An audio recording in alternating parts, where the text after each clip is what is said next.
Взрыв в Москве, диверсия в самом закрытом центре Путина. Хваленая система распознавания лиц не заметила атаки под окнами главной фабрики троллей. Союзник Путина потребовал остановить войну. На кого собрались нападать Брюссель и Киев? Кто раскрыл их планы и почему дружба может быть разной?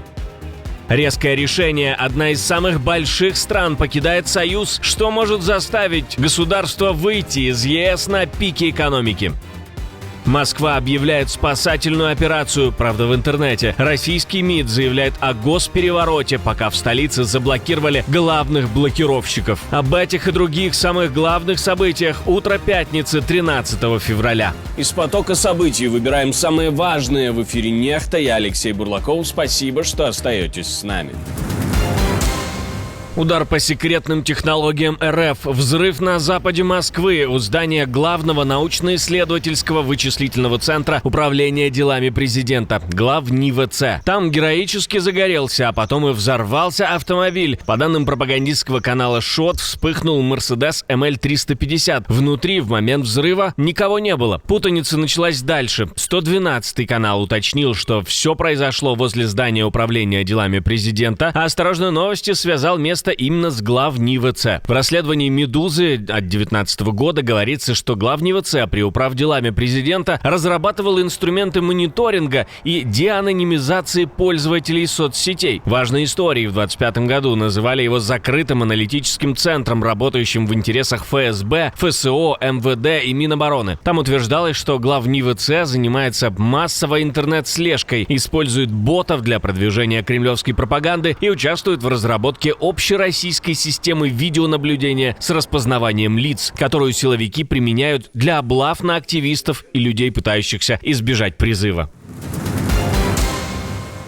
Одна из самых больших стран может покинуть Союз. Премьер-министр подчеркнул, что говорит, цитирую, «о фактах, а не о предположениях». Один из главных поводов для обострения ситуации – это спор вокруг общеевропейской оборонной программы SAFE, то есть кредитного механизма для усиления военных возможностей стран ЕС. Я хочу назвать вещи своими именами. Это не просто глупость или злая воля. Это внутренняя политическая борьба. Это попытка дестабилизировать всю Европу. Это попытка ограничить роль Польши в Европейском Союзе где-то на заднем плане при реальном риске. И здесь я говорю о фактах, а не о своих догадках. О реальном риске вывода Польши из Европейского Союза. Партия «Право и справедливость» вместе с Каролем Навроцким, президентом Польши, критикуют SAFE, утверждая, что программа будет выгодна оборонной промышленности Германии и Франции и одновременно ограничит использование этих денег на закупки американского вооружения. Закрытая встреча лидеров ЕС в замке Алденбисен во Фландрии началась с серии резких заявлений для прессы. Формат таких выездных встреч используют, когда нужно обсуждать стратегические темы без шума. Вот с последним как раз не сложилось.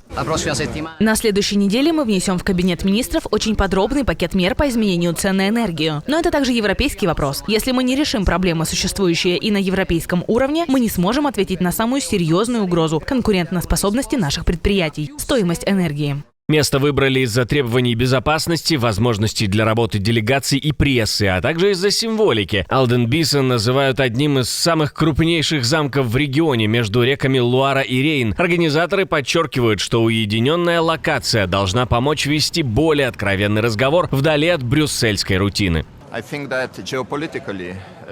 Я думаю, что в геополитическом плане Европа все еще уязвима, и это связано с зависимостями, критическими зависимостями, особенно от поставок сырья. Моя страна довольно успешно снижает эти зависимости. К обсуждению пригласили экспертов, среди них бывшие премьер-министры Италии Энрико Летта и Марио Драги. Летта считает, что Европа подошла к этапу новой консолидации, сопоставимому по значимости с началом 90-х, а сама встреча – одна из многих, на которых должны разработать долгосрочное видение развития Евросоюза на фоне глобальной неопределенности. Российский МИД решил помахать кулаками после драки. Мария Захарова заявляет о негативных последствиях в случае госпереворота в Беларуси. Об этом сообщила ТАСС. Но вот зачем об этом вспомнил российский МИД, если тему давно уже закрыли? Мы говорили с вами об этом несколько дней назад. Гипотетический госпереворот в Беларуси и приход там к власти западных агентов, безусловно, перечеркнул бы все достижения интеграционного строительства нашего с Белоруссией союзного государства и создал бы очередной очаг нестабильности на наших западных границах. Поводом стали заявления службы внешней разведки России о том, что Запад якобы формирует в Беларуси ресурс недовольных Александром Лукашенко к выборам 2030 года. Но воспринимать ли это как прямую угрозу или подготовку к провокациям? Как думаете вы? Пишите в комментариях под этим видео. Венгрия будет жаловаться на Путина или снова на Украину. Транзит нефти по дружбе остановился после удара России по Бродам. Об этом заявил министр иностранных дел Украины Андрей Сибига, подчеркнув, речь шла о целенаправленной атаке по инфраструктуре, после которой начался пожар и прокачка прекратилась. Министр отреагировал на сигналы из Будапешта о готовности снова жаловаться на проблемы с поставками. Мы можем лишь посоветовать им обратиться к своим друзьям в Москве с этими фотографиями. Это горит инфраструктура трубопровода «Дружба» после последнего прицельного российского удара 27 января, который остановил транзит нефти. Кстати, Венгрия не выразила России никакого протеста по этому поводу. Они даже не смогли произнести слово «Россия». Двойные стандарты во всей красе. По версии Киева, Москва перестала быть надежным поставщиком, а правительству Виктора Орбана давно следовало бы диверсифицировать поставки, а не игнорировать причины сбоев. ЕС и Украина объявили войну, давно точат зубы на самый лакомый кусочек Европы – Венгрию. Все это по версии премьер-министра этой страны. Виктор Орбан заявил, что Политико якобы опубликовала план Брюсселя и Киева, где Украину хотят принять в ЕС в 2027 году. И он назвал это открытым заявлением о войне против Венгрии. Это была цитата. По словам Виктора Орбана, брюссельская элита хочет убрать нынешнее венгерское правительство и привести к власти партию ТИС, чтобы исчезли вето и сопротивление Венгрии в ключевых решениях ЕС. Во-первых, нужно остановить войну. Нам нужен мир, потому что во время войны экономический рост блокируется. Так что если вы хотите, чтобы экономика работала лучше, мы должны остановить войну в Украине. Во-вторых, если вам нужны деньги для вашей конкурентоспособности, не отдавайте их кому-то другому. То есть не отправляйте ваши деньги Украине. В-третьих, снизить цены на энергию. Орбан призвал венгров на апрельских выборах остановить эти планы и заявил, что Фидес – единственная сила, которая защищает суверенитет страны и коммунальные льготы от давления Брюсселя. Гуглу бойкот. В России собираются заблокировать все продукты компании. Вопрос о возможной блокировке сервисов Google в России снова обсуждают публично. Депутат Госдумы Андрей Свинцов заявил, что технически ограничить доступ к сервисам компании можно, но Роскомнадзор, по его мнению, не будет спешить. Если Google вернется в юрисдикцию, то появится шанс взыскать долги. В российских медиа ранее фигурировала сумма такого долга перед телеканалами в 91,5 квинтиллион рублей из-за блокировки каналов на YouTube. Цифра выглядит астрономически и вызывает сомнения, но показывает масштаб конфликта. Для спасения наших граждан лучше сделать сначала всем запретить, да, а потом уже кому надо, пускай сам себе включает. Это вы когда прилетаете за границу, вы можете пользоваться своей сим-картой, как говорится, российской, а можете пойти там заморочиться, купить там чужую сим-карту с каким-то непонятным номером, там 3 рубля сэкономить. Да пропади пропадом. Свинцов подчеркивает, инструменты для ограничения есть. Под удар теоретически могут попасть поиск Google, YouTube, Gmail, Google Maps и сервисы экосистемы Android, но последствия будут тяжелыми. Пострадают пользователи смартфонов, компании, завязанные на Google Cloud и рекламные инструменты, а также люди, которые привыкли к Google Maps и Google Translate в поездках, к примеру. За что боролись? В России заблокировали главных блокировщиков. Офис Роскомнадзора попал под уличные санкции. Активисты незарегистрированной партии «Другая Россия» имени Эдуарда Лимонова заблокировали вход, повесили на дверь велосипедный замок и оставили плакат «Даешь интернет без надзора, Россию без Роскомпозора». Также разложили листовки. Организаторы заявили, что протестуют против блокировок соцсетей, мессенджеров и сервисов обхода ограничений, включая недавние ограничения в отношении Telegram, WhatsApp WhatsApp и VPN. По их версии, такая политика не делает страну безопаснее и бьет по патриотическим телеграм-каналам.